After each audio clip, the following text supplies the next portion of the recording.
Hola, ¿cómo estamos? Pues vamos a proseguir con la historia de España, de ver todos esos movimientos que se suscitaron después de la muerte de Francisco Franco y que va haciendo todo el fin del franquismo, donde entra todo ese levantamiento que se está suscitando, en la que habían problemas que se estaban venciendo y que la gente se destapó, que se volvió loca. Ya lo hemos comentado todo en el video pasado, y en las que vemos esa gran capacidad que tiene ese pueblo español en ese procedimiento para poder llegar a la España actual. Aquí hemos visto cómo esas heridas tan grandes que sufrió esa nación la han ido curando, aunque todavía pues hay corrupciones, ¿sí? Se estaba todavía manejando toda la corrupción del PSOL, todos esos escándalos de Gaudalas que pues decidieron matar a dirigentes en la etapa, pues a dirigentes en etapa selectiva, y todo eso que se ha ido haciendo desde todas las reformas que se comentaron. Aquí vamos viendo cómo todos estos talantes políticos que habían, todo ese problema que se estaba haciendo, de los problemas de la ETA, los problemas en España que se manejaban, que era relacionado con todo esa eh, pues aniquilación de esos dirigentes, es un problema que se estaba manejando, pero que se quería resolver. Aquí vamos viendo cómo poco a poco España va arreglando todo lo que se contaminó, todo lo que se prohibió, y la psicología de la humanidad en España empieza a tener otros sentidos. Nosotros aquí vamos a ir viendo que todos estos brazos armados que, que comprendían el querer componer,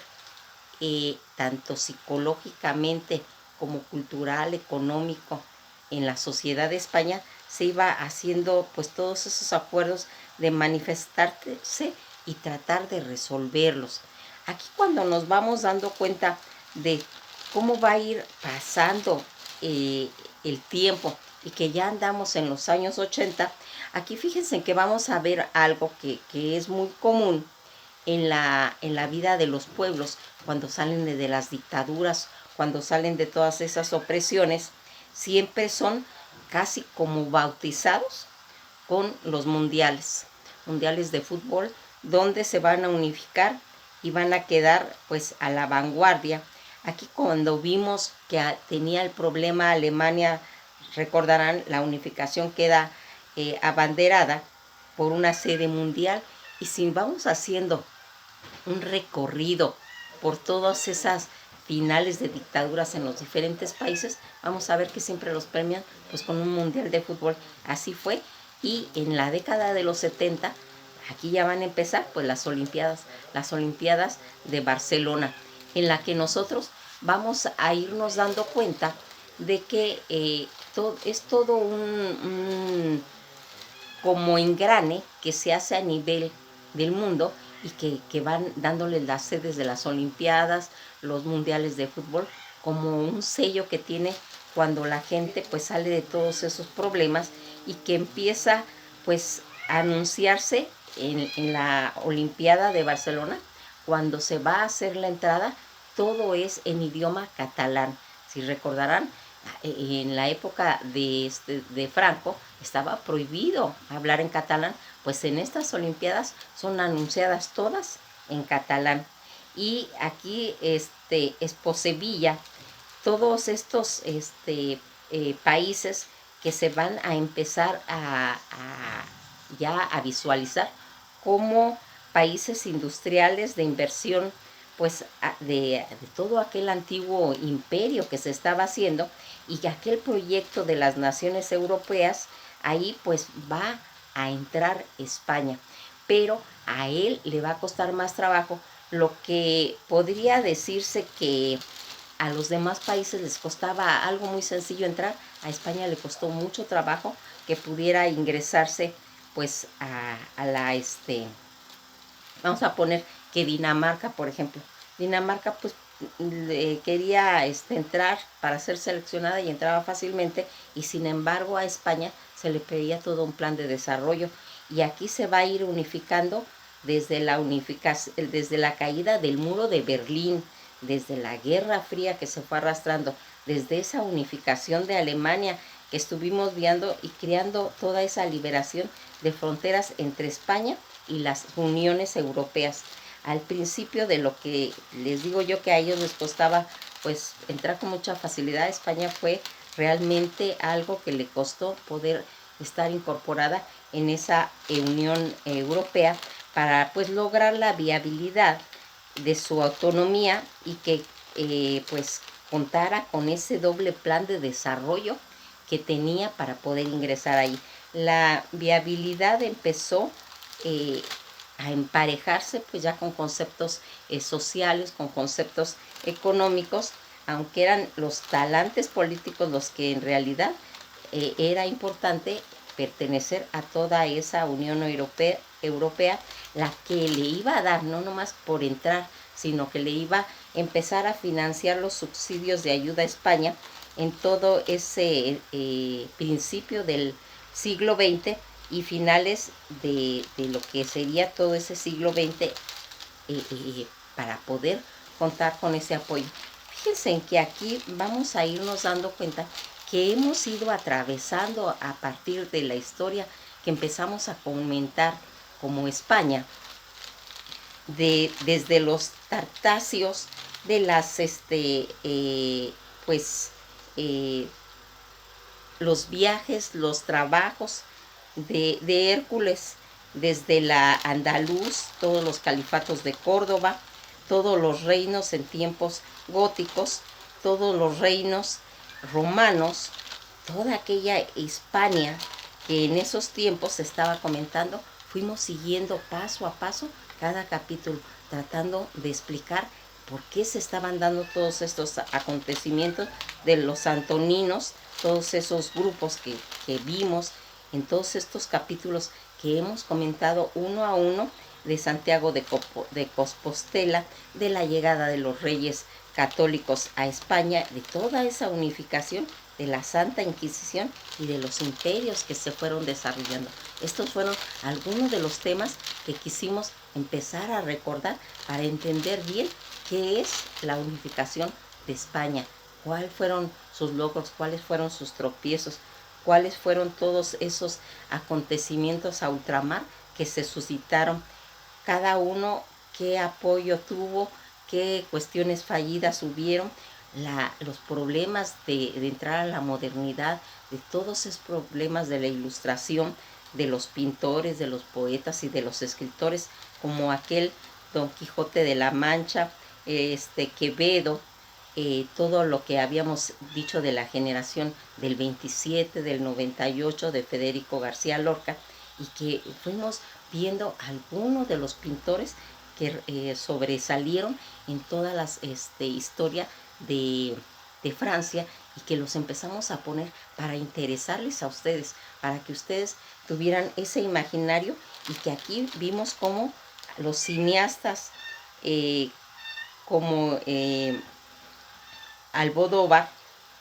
va haciendo todas esas venas artísticas, o Buñuel. Fuimos comentando a cada uno todos estos acontecimientos. Miren, todo esto que hemos platicado a lo largo de estos videos acerca de las historias de cada país, que en este caso ya habíamos comentado y empezado y explicado por qué habíamos iniciado con Europa, con Inglaterra, porque de allí se va a desprender, porque ya nos dimos cuenta que tienen cosas totalmente paralelas con Francia, y que van a abarcar España, y que ahorita se están uniendo con Rusia, y que el siguiente tema que vamos a dar va a ser todo Europa del Este, que viene a ser, pero que no hubiera sido posible entenderlo si no hubiéramos visto primero Inglaterra. Por eso se está siguiendo cronológicamente todos estos acontecimientos que están pasando en esos países, en esos años. A los lados pasa todo esto alrededor, pero teníamos que tener una punta de lanza donde pudiéramos tener todo ese abanico de información. Todo esto que nosotros estamos viendo y que hemos tratado, aunque con muy poco tiempo, dándoles esas pinceladas y tratando de que conozcan la psicología de los españoles, porque de eso se trata de que nosotros aprendamos de los errores, de que veamos qué personajes contribuyeron, qué estrategias ocuparon para poder sacar adelante su país, para poder sacar adelante todo lo que se hacía. Y pues nosotros, como recordarán, en Inglaterra nos quedamos hasta los años 80, pues aquí también nos vamos a quedar hasta los años 80 en España. Y aquí vamos a hacer todo ese recorrido cuando comentaban que en los 80, cuando éramos felices, todo España. Así eran comentarios que se hacían y que escribieron sobre toda esa década prodigiosa en la que aparece todo el pasado de España como por primera vez, reviviendo pues todos esos acontecimientos que pasaron. La década de los 80 empezó en realidad con aquel intento de golpe de Estado del día 23 de febrero y que va a terminar hasta 1992 en los Juegos Olímpicos de Barcelona y la Expo de Sevilla. 30 años después de lo que vivieron, la consideración de la década prodigiosa, las memorias sentimentales de todos años, con una televisión casi única y una experiencia de vida política, social y de gran intensidad, provocada por toda la transición, que no tiene comparación ninguna, otro periodo de la historia reciente, como lo fue España. Toda esa etapa y edad de oro,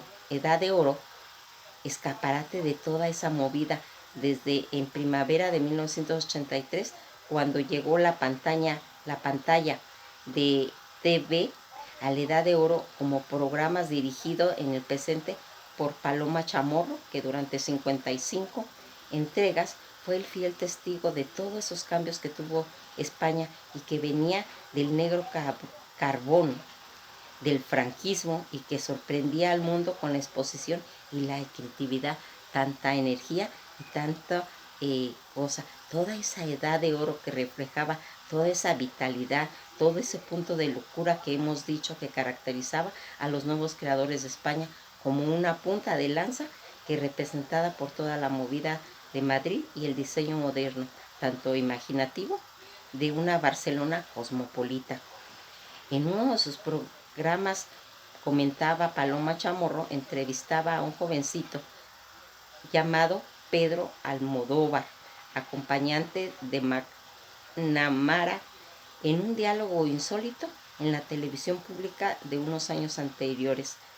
McNamara, fumando, sí se podía fumar en televisión en aquella época, no pasaba nada, se presentaba como un sustituto al dúo dinámico. Cuando le preguntaban si quería ser una estrella, afirmó que en realidad quería ser él, pues así como refiriéndose a un animal, así como diciendo una perra, porque acuérdense que ellos tienen otra forma de platicar. Recuerden que habíamos dicho que hablaban con puras groserías. En todo ese destape, Pedro confesaba que firmaba autógrafos en pechos, muslos y monte de Venus, para que se den cuenta en qué formas tenían ellos esa libertad de expresión después de que habían tenido tantos problemas, y comentaban cuando nosotros éramos felices. Y toda esta situación que se fue haciendo formándose una época de verdad prodigiosa, todos los españoles que se mueven ahora entre los 40 o algo entre los 60, coinciden en que sí, este libro revive todas las memorias sentimentales cuando pensamos que otro mundo era posible, y que se relata todos los cambios sociales que entran, la televisión, las series de programa, las instalaciones para recordar todo aquello que había pasado, y los primeros videojuegos donde se anunciaba que habría la época de consumismo desenfrenado. Y cómo no, pues si había sido la revolución sexual, los libros de superventas de la época, los cardados, las sombreras, los enormes teléfonos portátiles y la movida madrileña. fueron desde luego unos años marcados por el optimismo y el estímulo creativo. Como es habitual en todos los libros, Madein Casio, centenares de imágenes, la mayoría inéditas, permiten recuperar pues todas esas emociones colectivas de una generación que piensa en aquellos años era todo fiesta y que se va a ir marcando. Pues toda esta época que se marcó y que a través de todos estos videos les quisimos mostrar cómo era la psicología de lo que pasó después de todas esas dictaduras. Y hoy llegamos a su fin. Hoy terminamos el último capítulo de la historia de España. Esperamos los hayamos motivado, porque ese es nuestro papel, somos motivadores, y que les haya interesado no nomás la historia de España y de Inglaterra, de Francia que estamos viendo y la de Rusia, van a ver más porque vamos a empezar con Europa del Este. Y pues primeramente pues agradeciéndonos que hayan podido llegar pues a este video, hayan terminado toda esta saga de España, que aunque hay mucho que contar de España, pero recuerden que nos estamos quedando en los años 80 en todas las historias, porque hay más, la historia no se termina. Ya les he comentado que los libros, hay muchos libros donde al final siempre dejan hojas en blanco, y eso significa que la historia no está terminada, que la historia no está finalizada, y que esas hojas en blanco pueden ser el inicio de otros acontecimientos o de proseguir con esa misma historia. Agradeciéndoles pues su atención y que me hayan permitido estar en sus hogares. Para mí siempre ha sido un placer poderme enterar un poquito de lo que yo sé de historia y podérselos comunicar. Y más que todo, no reflejar de que yo tengo un conocimiento, sino simplemente de lo que yo aprendí. ¿De quién? De esos grandes maestros que yo tuve y que me enseñaron a mí a poder razonar la historia en esa forma. Y qué mejor que pues de mi maestra que se llama Diana Uribe. Y que aquí, que ella es pues una